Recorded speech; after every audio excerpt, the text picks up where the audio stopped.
নমস্কার বন্ধুরা, আমি সুলতার চ্যানেলে তোমাদের সকলকে স্বাগত। আবার চলে এসেছি আমি সহজ সরল একটি রেসিপি নিয়ে। আজকে আমি তোমাদের সাথে শেয়ার করব কুমড়ো পাতার ভর্তা। এই রেসিপিটি তৈরি করবার জন্য খুব সামান্য উপকরণের প্রয়োজন।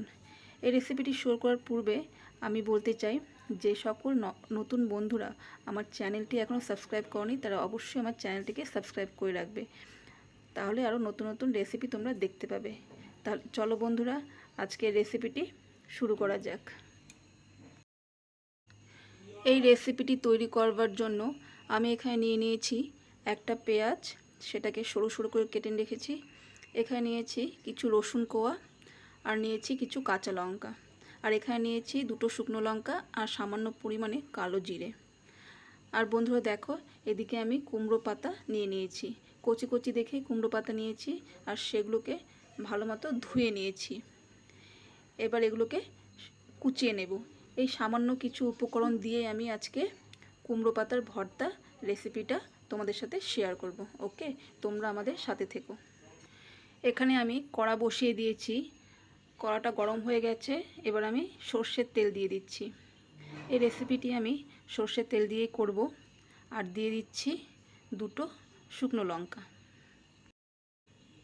লঙ্কাটা লাল করে ভাজা হয়ে গেছে।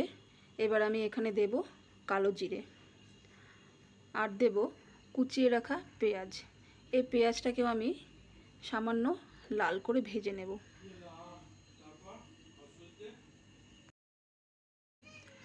আমার পেঁয়াজটা লাল করে ভাজা হয়ে গেছে।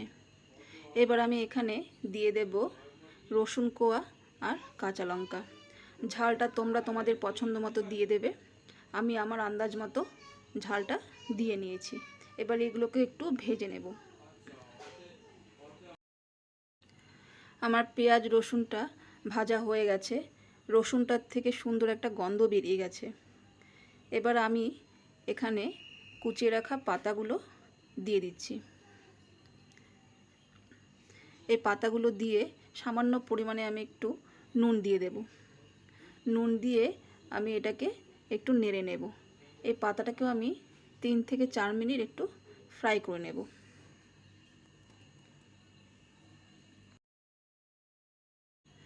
দেখো বন্ধুরা, আমার কুমড়ো পাতাটাও সুন্দরভাবে ভাজা হয়ে গেছে।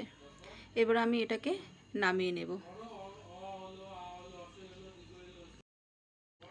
বন্ধুরা, কুমড়ো পাতাটাকে আমি নামিয়ে নিয়েছি এবং এটাকে আমি শিলনোড়াতে পেস্ট করে নেব। তোমরা মিক্সিতেও পেস্ট করতে পারো, কিন্তু শিলনোড়াতে পেস্ট করলে বেশি টেস্টি হয়, তাই জন্য আমি শিলনোড়াতেই পেস্ট করে নেব। বন্ধুরা, আমার কুমড়ো পাতার ভর্তা রেসিপিটি পরিবেশনের জন্য তৈরি হয়ে গেছে। দেখো, দেখতেও কতটা সুন্দর হয়েছে। এটি গরম ভাতের সাথে খেতে অসাধারণ লাগবে। তাহলে বন্ধুরা, আজকে আমার এই রেসিপিটি তোমাদের কেমন লেগেছে সেটি অবশ্যই কমেন্ট করে জানাবে। ভালো লেগে থাকলে লাইক কমেন্ট করবে এবং বন্ধুদের সাথে অবশ্যই শেয়ার করবে। তাহলে আজকের মতো ভিডিওটা এখানেই শেষ করছি। তোমরা সবাই ভালো থাকবে এবং সুস্থ থাকবে।